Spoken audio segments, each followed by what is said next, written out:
السلام علیکم میری پیاری پیاری ریڈرز پلس لسنرز، امید کرتی ہوں آپ سب خیریت سے ہوں گے۔ میں ہوں آپ کی پیاری سی رائٹر ہانا خان۔ جو ریڈرز میرے چینل پہ نیو ہیں انہیں فکشنل ناولز بائی ہانا خان کی جانب سے خوش آمدید۔ چینل کو سبسکرائب کر دیں، ایپیسوڈ کو لائک کر دیں اور کامنٹ باکس میں اپنی قیمتی رائے کا اظہار لازمی کریں۔ تو جی آج کا ایپیسوڈ تھوڑا ایموشنل ہے، اس لیے دل تھام کر پڑھیے گا۔ ایک چھوٹا سا ٹارگٹ دیا ہے نیکسٹ ایپیسوڈ کے لیے، ایپیسوڈ کے لاسٹ میں، تو ضرور پورا کر دیجیے گا۔ تو چلیں چلتے ہیں آج کے ایپیسوڈ کی جانب۔ طلسم محبت، از قلم ہانا خان، قسط نمبر 69۔ اس ناول کے تمام جملہ حقوق اس ناول کے مصنفہ ہانا خان کے پاس محفوظ ہیں، لہٰذا اس ناول کو کسی بھی پلیٹ فارم پر پوسٹ یا اپلوڈ کرنے سے گریز کریں۔ آپ کے لیے ایک سرپرائز ہے۔ حویلی کے داخلی دروازے سے اندر داخل ہوتے ہی ذریعام نے کچھ جھک کر عفاف کے کان میں سرگوشی کی تھی۔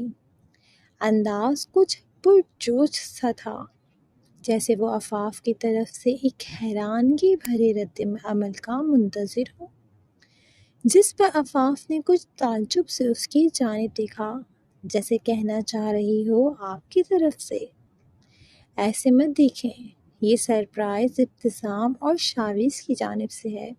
اپنی جانب حیرانگی سے دیکھتی عفاف کو دیکھ کر ذریعام نے اپنی نرم سی مسکراہٹ لبوں پر سجاتے ہوئے عفاف کی الجھن سلجھانی چاہی، جس پر عفاف نے اب کے اپنی شہد رنگ آنکھیں پھیلائیں۔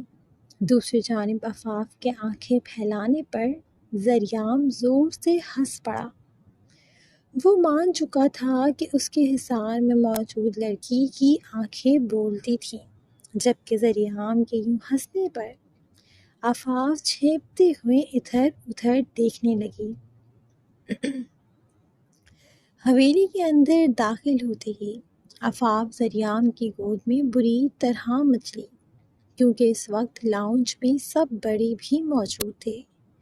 شاید انہیں عفاف کے آنے کی خبر مل چکی تھی۔ مجھے نیچے اتاریں ذریعام۔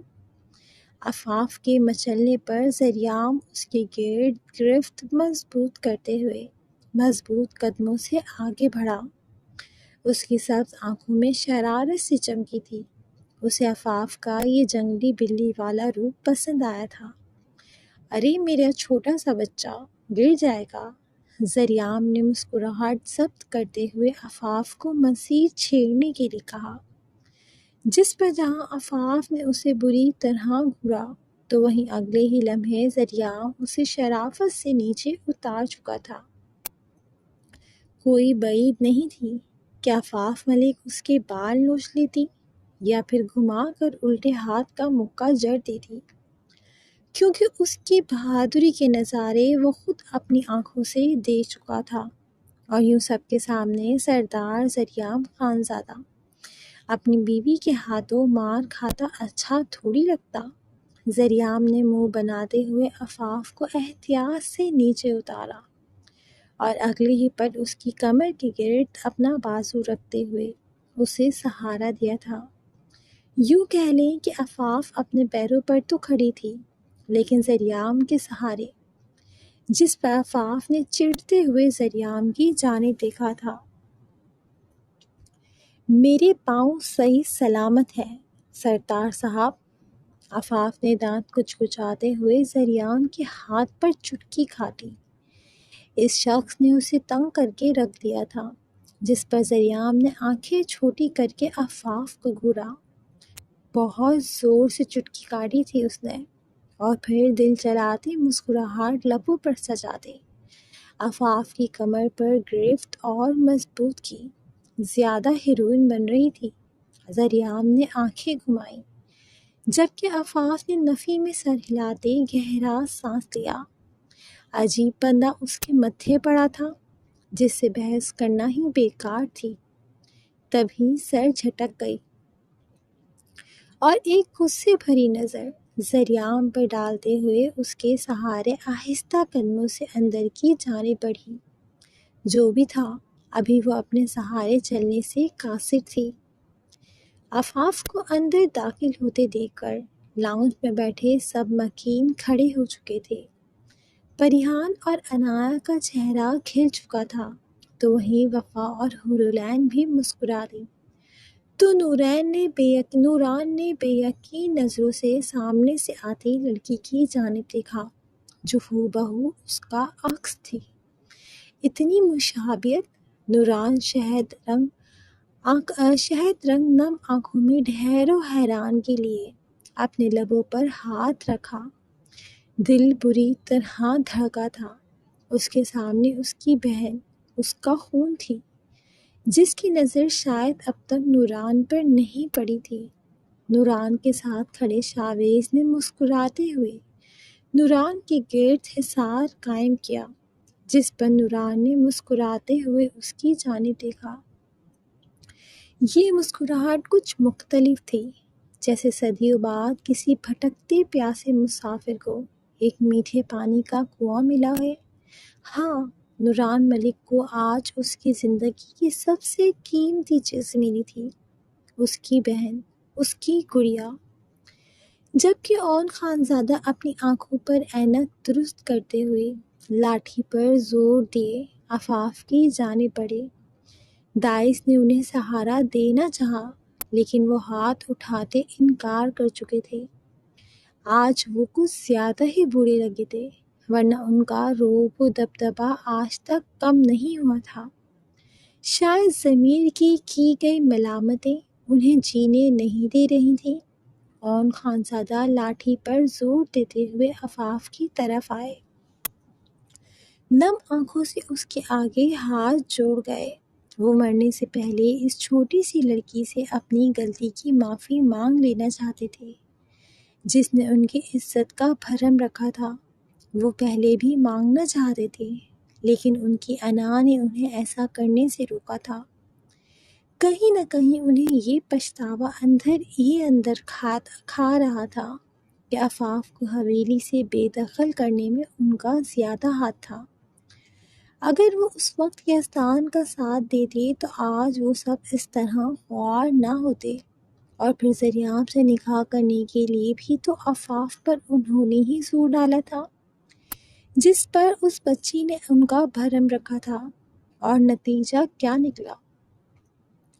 ضروری نہیں کہ کسی کے ساتھ کی گئی ناانصافی یا کسی کا دل دکھانے کی سزا ظاہری ہو۔ اکثر جب سامنے والا اپنے ساتھ کی گئی ناانصافی پر صبر کر جاتا ہے تو اکثر سزا وقت کے ہاتھ میں چلی جاتی ہے۔ ایسا ہی خان حویلی کے مکینوں کے ساتھ ہوا تھا۔ وہ سب جو کبھی ایک ساتھ ایک دوسرے سے جڑے ہوئے تھے، بظاہر تو وہ آج بھی ایک ساتھ تھے، لیکن یہ صرف وہ لوگ ہی جانتے تھے کہ ان کے رشتے بری طرح سے بکھر چکے تھے۔ اون خانزادہ نے اپنی ایک نسل میں اتحاد اور محبت اور یکجہتی دیکھی تھی، ایک دوسرے پر جان چھڑکتے دیکھا تھا، لیکن اب جو نسل ان کے سامنے تھی وہ بکھری ہوئی تھی، انہیں خوشیاں راس نہیں آتی تھی۔ یہ سب ان کی ایک ناانصافی کا ہی نتیجہ تھا۔ داجی، عفاف نے تڑپ کر ان کے جڑے ہاتھوں پر ہاتھ رکھا۔ زریام نے بھی منہ پر ہاتھ پھیرا۔ وہیں پیچھے سے آتے یزدان کے نقوش بھی سنجیدہ ہوئے۔ ہمیں معاف کر دو بیٹا، ہمارے ایک غلط اور جذباتی فیصلے نے ہمارے بچوں کی خوشیاں کھا لیں۔ ہمیں جلد بازی نہیں کرنی چاہیے تھی، ہمیں معاف کر دو۔ اون خانزادہ جو اپنے وقت کے انصاف پسند سردار تھے، اپنے کیے گئے فیصلے پر سخت پیشمان تھے، تبھی نم سرمئی آنکھوں میں گہری ندامت لیے شرمندگی سے گویا ہوئے۔ نہیں تاجی، پلیز مجھے شرمندہ مت کریں۔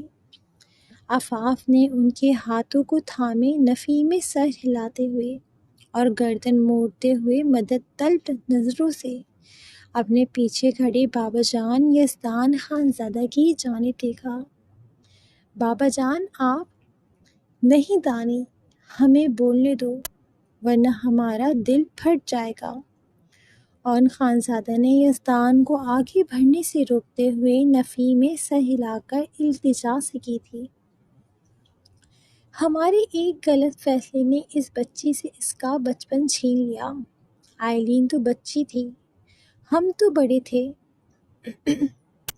عقل مند تھے۔ بغیر تفتیش کیے ہم نے اس بچی کو سزا سنا کر اسے تنہائیوں کا مسافر بنا دیا۔ ہم آئلین کے معصوم چہرے کے پیچھے شاطرانہ دماغ کو نہیں سمجھ سکے۔ کہاں غلطی ہو گئی یزدان ہم سے آئلین کی تربیت میں؟ کب وہ اس قدر باغی ہو گئی ہم سمجھ نہ سکے۔ اور خانزادہ کی آواز لڑکھڑائی تھی۔ ہم جو ایک سیکنڈ میں جھوٹ پکڑ لیتے ہیں یزدان کے بار بار تمہارے لیے بولنے کے باوجود بھی آئلین کے جھوٹ پر یقین کر بیٹھے۔ میرا بچہ، اس وقت ہم نہیں چاہتے تھے کہ ہمارے پوتے پوتیاں ایک دوسرے سے نفرت کریں، کیونکہ ہم ان کی آنکھوں میں بغاوت دیکھ رہے تھے۔ ہمیں ڈر تھا کہ ہماری حویلی کا شیرازہ بکھر جائے گا۔ اوپر سے پریہان کا کومے میں چلے جانا کسی صدمے سے کم نہ تھا۔ ہمیں یہی ٹھیک لگا کہ تمہیں بورڈنگ بھیج دیا جائے۔ اور خانزادہ نے کچھ توقف لیا۔ ہم نے پریہان کی بار بار کہنے کے باوجود بھی صرف اپنے پوتا پوتیوں کا سوچا۔ ہم یہاں خود غرض ہو گئے میرا بچہ، لیکن ہم پھر ہم نے یزدان سے کہا کہ وہ تمہیں واپس لے آئے، مگر تمہارا ضدی باپ نہ مانا۔ اس نے صاف انکار کر دیا کہ اب اس کی گڑیا اس حویلی میں قدم نہیں رکھے گی جہاں سے اسے بے گناہ ہوتے ہوئے بے دخل کیا گیا۔ ہمیں معاف کر دو میرا بچہ، ہمیں معاف کر دو۔ اور خانزادہ عفاف کے ہاتھ پر سر ٹکائے، چہرہ چھپائے، نم سے بھیگے لہجے میں گویا ہوئے۔ ان کی آواز کپ کپا رہی تھی۔ پلیز داجی، ایسا مت کہیں، آپ میرے بڑے ہیں، مجھے شرمندہ مت کریں پلیز، عفاف نے روتے ہوئے کہا۔ اور میں تنہا کہاں تھی بھلا؟ بابا جان تھے تو میرے ساتھ، سائے کی طرح ہر وقت میرے ارد گرد۔ کاشف انکل تھے، پھر شیان لالا بھی تو تھے نا۔ عفاف نے اون خانزادہ کا جھریوں بھرا بھیگا چہرہ اپنے ہاتھوں میں لیتے ہوئے نرمی سے کہا، جبکہ وہیں کھڑے شایان نے اپنی بھیگی آنکھیں صاف کیں۔ جبکہ دائس اور عبیرہ بھی ندامت سے آگے بڑھے، وہیں پرویز بھی لب کچلتے ہوئے آگے بڑھی۔ داجی ٹھیک کہہ رہے ہیں عفاف، 15 سالوں سے ہم سب تمہارے ساتھ کی گئی ناانصافی کی وجہ سے سکون سے سو نہیں پا رہے۔ ایسا نہیں ہے بیٹا کہ ہم سب اپنے سکون کے لیے تم سے معافی مانگ رہے ہیں۔ حقیقت یہ ہے کہ ہم چاہتے ہیں کہ ہماری وہ چھوٹی سی چلبلی سی عفاف ہمیں واپس مل جائے، جس کی شرارتوں سے ہماری پوری حویلی میں رونق لگی رہتی تھی، جو ہماری چھوٹی سی چڑیا تھی، جو ہر وقت چہکتی رہتی تھی، جو ہمارے ایک غلط فیصلے سے ہم سے دور ہو کر کہیں کھو گئی۔ ہمیں معاف کر دو میرا بچہ۔ عبیرہ نے ندامت سے عفاف کا ہاتھ تھامتے ہوئے التجائیہ لہجے میں کہا۔ اس کی آنکھوں میں آنسو تھے۔ سامنے کھڑی لڑکی اس کے نور کو کتنی عزیز تھی، اور ان لوگوں نے کیا کیا تھا؟ جبکہ اون خانزادہ کو یزدان آگے بڑھ کر تھام چکا تھا۔ ان کی طبیعت آج کل کافی ناساز تھی۔ وہ عمر کے جس حصے میں تھے، اس میں زیادہ ٹینشن لینا ان کے صحت کے لیے انتہائی نقصان دہ تھا۔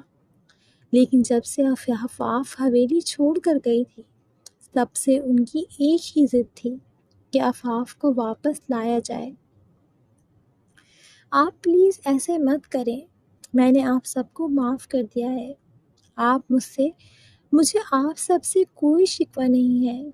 اس وقت آپ نے بھی تو نوک دیدہ کو کھویا تھا نا، وہ غم چھوٹا نہیں تھا آنٹی، پلیز اگر معاف کر دیا تو مجھے ویسے ہی بلاؤ نا میرا بچہ، جیسے بچپن میں بلاتی تھی، آبی مورے کہہ کے۔ یہ آنٹی بہت بیگانہ سا لگتا ہے۔ عبیدہ نے سسکی لیتے ہوئے عفاف کا چہرہ ہاتھوں میں بھر کر اس سے شکوہ سے کہا، جس پر عفاف نم سا مسکرا دی۔ اوکے آبی مورے، اب رونا بند کریں۔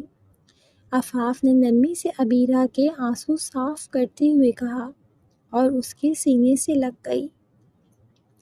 مجھے بھی معاف کر دیا میری گڑیا نے؟ دائس نے عفاف کے سر پر ہاتھ رکھتے ہوئے نم آنکھوں سے پوچھا۔ اس کی آواز بھاری تھی۔ وہ لوگ اپنی خود غرضی میں اس بچی کے ساتھ بہت غلط کر چکے تھے۔ سب کی ہی آنکھیں نم تھیں، جس پر عفاف اثبات میں سر ہلا چکی تھی، اور اس کا رد عمل دیکھ کر دائس مسکرا دیا۔ اچھا پیچھے ہٹو بھائی، مجھے بھی میری بہو سے ملنے دو۔ پروش نے اپنی آواز میں روب لاتے ہوئے تحکم بھرے لہجے میں آنکھیں گھمائیں، جس پر عفاف کی مسکراہٹے لب لمحے بھر کو ایک باریک سے کھچاؤ کی صورت سمٹے تھے، جسے ذریعام کے ساتھ ساتھ غازیان اور خود پروش نے بھی محسوس کیا تھا۔ پروش نے آگے بڑھ کر محبت بھرے انداز میں عفاف کا ماتھا چوما۔ لہجے میں بے پناہ فکر تھی۔ کیسی ہو میرا بچہ؟ کہیں درد تو نہیں ہے؟ عفاف کی شہد رنگ آنکھیں جھلملا اٹھیں۔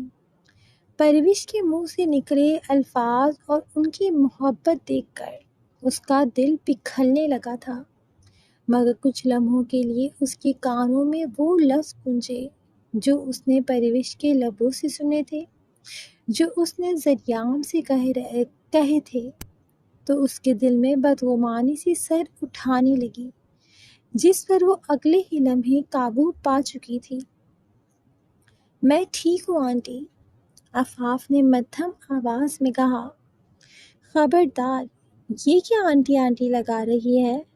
ساس ہوں میں تمہاری، اور میں بتا رہی ہوں مجھے پوری ڈراموں والی خوخوار ساس بننا ہے، اس لیے بچ کر رہنا۔ پروش نے اپنی نم آنکھوں کو صاف کرتے ہوئے اترا کر کہا۔ اترا کر کچھ روب سے کہتے آنکھیں گھمائیں، جیسے وہ عفاف کو ڈرانا چاہتی ہو، جس پر عفاف پھیکا سا ہنس دی۔ پروش کی آئلین کے لیے پسند عفاف سے چھپی نہ تھی۔ وہ اچھے سے جانتی تھی کہ ذریعام اور اس کا نکاح ہو جانے کا زیادہ صدمہ بھی پروش کو ہی تھا، جس کا اس نے اظہار بھی کھلے عام اپنے رویے سے کیا تھا۔ وہ چاہ کر بھی پروش کے اس محبت بھرے انداز کو قبول نہیں کر پا رہی تھی، جبکہ پروش کے لفظوں پر لاؤنج میں موجود سبھی لوگ ہنس دیے۔ خانم، بات وہ کریں جو ہضم ہو جائے۔ آپ تو ایک کاکروچ کو دیکھ کر چیخ پڑتی ہیں، آپ بن گئی خوخوار ساس۔ غازیان نے حسب معمول پروش کا مذاق اڑایا، جس پر عفاف بھی مصنوعی سا مسکرا دی، جبکہ ذریعام کی گہری نگاہیں مسلسل عفاف کے بار بار بدلتے تاثرات پر جمی تھیں۔ وہ عفاف کا اپنی مورے سے کھچا رویہ بھی بھانپ چکا تھا، لیکن فی الحال وہ وجہ جاننے سے قاصر تھا۔ میرا بچہ، آئی ایم سو سوری، اگر میری کسی بھی بات سے، میرے کسی عمل سے تمہیں تکلیف پہنچی ہو۔ پروش نے عفاف کے رخسار پر ہاتھ رکھتے ہوئے بے حد التجائیہ اور مخلصانہ لہجے میں کہا۔ عفاف کے بدلتے تاثرات اس سے چھپے نہ تھے، اسی لیے ڈھکے چھپے لہجے میں معذرت کی۔ وہ اس کی اکلوتی بہو تھی، اور ویسے بھی اسے پرسنلی عفاف سے کوئی مسئلہ نہ تھا۔ وہ صرف ذریعام کی وجہ سے کچھ پریشان تھی۔ وہ نہیں چاہتی تھی کہ ذریعام یا عفاف کے ساتھ کسی بھی قسم کی زبردستی ہو، لیکن ذریعام کے دو ٹوک فیصلے نے اسے مطمئن کر دیا تھا۔ میں جانتی ہوں پچھلی باتوں کو بھولنا آسان نہیں ہوتا، مگر کیا تم سب کچھ بھلا کر ایک بار پھر ہماری وہی پرانی عفاف بن کر ہمارے ساتھ رہ سکتی ہو؟ پرویش نے عفاف کے رخسار پر ہاتھ رکھتے ہوئے التجائیہ لہجے میں پوچھا، جس پر عفاف مسکراتے ہوئے اس بات میں سر ہلا گئی۔ کبھی کبھی زندگی میں آگے بڑھنے کے لیے ناانصافیوں کا حساب کرنے کے بجائے حالات کی نزاکت کو دیکھنا پڑتا ہے، اور عفاف نے حالات کو دیکھا تھا۔ وہ سچے دل سے سب کو معاف کر چکی تھی، کیونکہ وہ جانتی تھی کہ 15 سال پہلے جو کچھ ہوا وہ کچھ آئلین کی جانب سے پیش کی گئی کہانی تو کچھ نورالعین کی ناگہانی موت کا نتیجہ تھا۔ خان حویلی کا غم بڑا تھا اور ان سب کا رد عمل بھی جائز تھا، اور کہیں نہ کہیں وہ جو ہلکی سی کسر عفاف کے دل میں تھی وہ بھی اب ختم ہو چکی تھی۔ وہ یہ سب قسمت کا لکھا سمجھ کر قبول کر چکی تھی۔ وہ ان لوگوں میں سے نہ تھی جو بار بار ایک ہی لکیر کو پیٹتے اپنے ساتھ ہوئی ناانصافیوں کا پرچار کرتے رہیں اور دوسروں کو شرمندہ کرتے رہیں۔ اگر اسے خان حویلی سے نکالا گیا تھا تو بدلے میں اسے بہت کچھ بھی ملا تھا۔ ہاں، وہ مانتی تھی کہ اگر وہ خان حویلی میں رہتی تو روز کسی نہ کسی کی نفرت کا نشانہ بنتی، خاص کر آئلین کی نفرت کا۔ وہ یہ بھی مانتی تھی کہ اگر وہ حویلی میں رہتی تو وہ آج جو عفاف تھی اس سے یکسر مختلف ہوتی۔ وہ اتنی بہادر اور مضبوط نہ ہوتی جتنی آج ہے، اور نہ ہی خان حویلی والے اپنی غلطیوں پر نادم ہوتے۔ وہ اس بات پر ایمان رکھتی تھی کہ ہماری زندگی میں جو کچھ ہوتا ہے وہ کسی نہ کسی مصلحت کے تحت ہوتا ہے۔ ہاں، اس نے اب یہ تہیہ کیا تھا کہ اب وہ اپنے حق پر کسی کو ڈاکہ ڈالنے نہیں دے گی۔ اس نے کہیں پڑھا تھا کہ معافی مانگنے والے سے بڑا معاف کر دینے والا ہوتا ہے، اور اللہ بھی ان لوگوں کو پسند کرتا ہے جو دوسروں کی غلطیوں اور کوتاہیوں کو درگزر کر دیتے ہیں، خاص کر تب جب گناہ کرنے والا خود اپنے کیا پر شرمندہ ہو۔ اور بے شک جو شخص دوسروں کو دل سے معاف کر کے درگزر کرتا ہے، اللہ تعالیٰ اس کا بہترین اجر اسے دنیا اور آخرت میں عطا فرماتا ہے۔ اس لیے بجائے بدلے کی آگ میں جلنے اور دوسروں کو شرمندہ کرنے کے، عفاف نے معاف کرنا چنا تھا۔ وہ آئلین کو بھی معاف کر چکی تھی، لیکن اس کے بابا جان یزدان خانزادہ کچھ اور چاہتے تھے، اس لیے وہ آئلین کے معاملے میں خاموشی اختیار کر گئی تھی۔ ہاں، وہ خان حویلی کی ہر مکین کو معاف کر چکی تھی۔ وہ اپنے ٹراما سے نکلنا چاہتی تھی، وہ خوش رہنا چاہتی تھی۔ اس نے اپنی زندگی کو ایک اور موقع دیا تھا، اس کا بھی حق تھا خوشیوں پر۔ وہ بھی اپنے حصے کی خوشیوں کو جینا چاہتی تھی، لیکن زریام خانزادہ کے حوالے سے وہ الگ رائے رکھتی تھی۔ وہ زریام خانزادہ جیسے انا پرست اور خود پرست شخص کو اس کی غلطی اور اس کے رویے کا احساس کروانا چاہتی تھی۔ وہ اسے بتانا چاہتی تھی کہ غصے میں اکثر انسان غلط فیصلہ کر کے سامنے والے کا دل دکھا دیتا ہے، جیسے اس نے اپنے رویے سے عفاف کا دل دکھایا تھا۔ تبھی تو غصے کی حالت میں فیصلے کرنے اور غصے کو خود پر حاوی کرنے سے سخت منع کیا گیا ہے۔ عفاف چاہتی تھی کہ وہ اپنے غصے پر قابو پانا سیکھے، کم از کم عفاف کے سامنے، لیکن اس کا مطلب ہرگز یہ نہ تھا کہ وہ زریام خانزادہ سے علیحدگی چاہتی تھی۔ زریام خانزادہ اب اس کی ملکیت تھا اور اسے تا حیات اس کا ہی رہنا تھا۔ عفاف نے زریام کی جانب دیکھتے پرعزم انداز میں سوچا، نہ اس شخص کو ناک کو چنے چبوائے۔ عفاف اپنی ہی سوچ پر ہنستے ہنستے لب پیچ گئی، جبکہ زریام زندگی میں پہلی بار کچھ کنفیوز ہوا۔ وجہ پہلے عفاف کی خود پر جمی پرسوچ نظریں اور پھر اس کا ہنسنا تھا۔ زریام کو اپنے ارد گرد گھنٹیاں سی بجتی محسوس ہوئیں، تو اس نے گلا کھنکھاڑتے اپنے بالوں میں دوسرا ہاتھ پھیرا۔ آفاف کے ارادے اسے کچھ خطرناک لگے تھے۔ ارے بھائی بس کریں، رو رو کر آپ سب نے مجھے بھی رلا دیا۔ بھائی آفی گڑیا کا سرپرائز بھی تو اسے دیں۔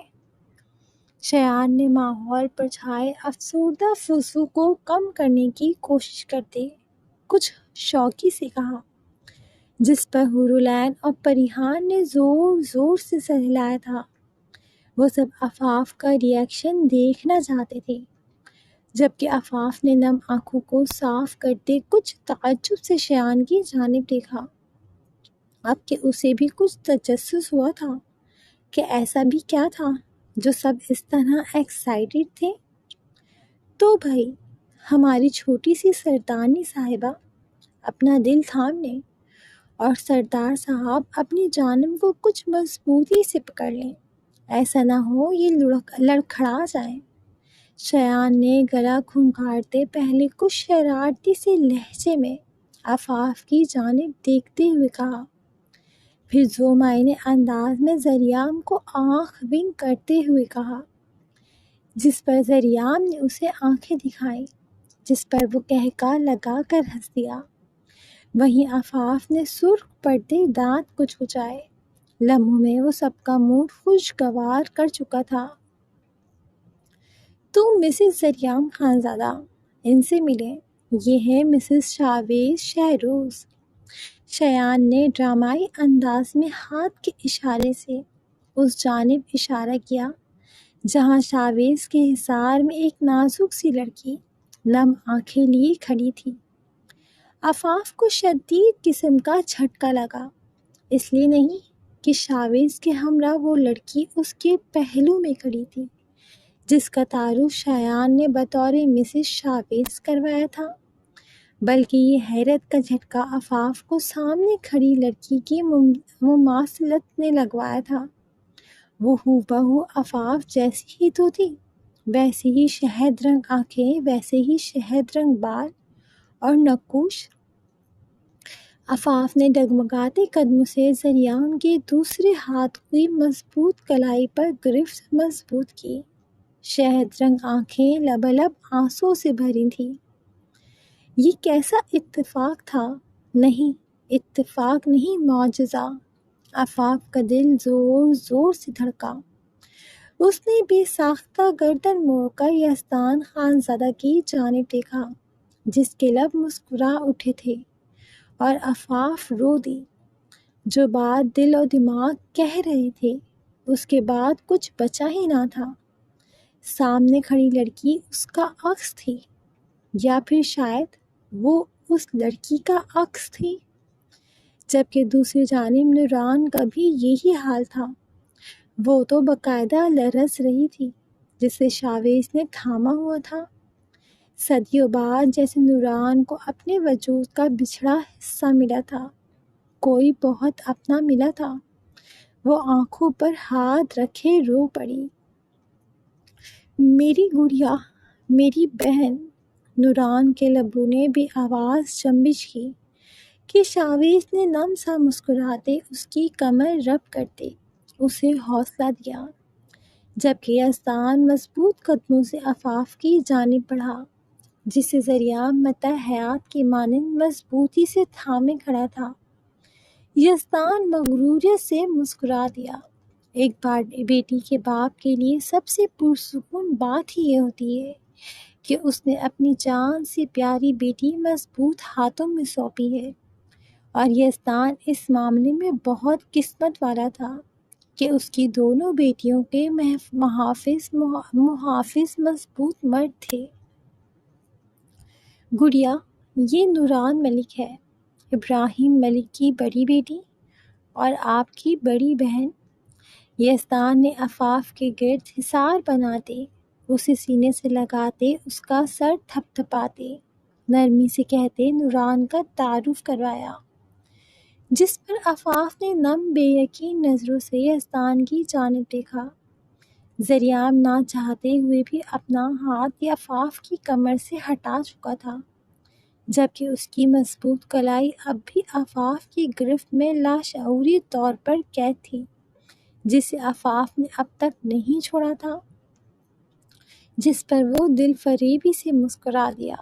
دل نے بیٹ مس کی تھی۔ میری بہن، میری دیدہ، میری سگی بہن، آفاف نے جیسے بے یقینی سے کنفرم کرنا چاہا۔ لہجے میں حسرت کا جہاں آباد تھا۔ وہ اب تک بے یقین تھی۔ امید کرتی ہوں آج کی ایپیسوڈ آپ سب کو پسند آئی ہوگی۔ نیکسٹ ایپیسوڈ میں نوران اور آفاف کے ایموشنل دل کو چھو لینے والے سینز ہیں۔ لاسٹ ٹارگٹ تو پورا نہیں ہوا، شاید زیادہ تھا، اسی لیے اس بار صرف 110 لائکس اور 50 کمنٹ پورے کر دینا۔ نیکسٹ ایپیسوڈ جلدی سے آ جائے گی۔ چلو اللہ حافظ، دعاؤں میں یاد رکھنا، اور اپنا آج کا پسندیدہ سین یا ڈائلاگ جلدی سے کمنٹ باکس میں مینشن کر دو۔ اب آپ سے ملاقات ہوگی اگلے ایپیسوڈ کے ساتھ۔ تب تک کے لیے خوش رہیں، آباد رہیں، ہنستے مسکراتے رہیں اور اپنی دعاؤں میں یاد رکھیں۔ اللہ حافظ۔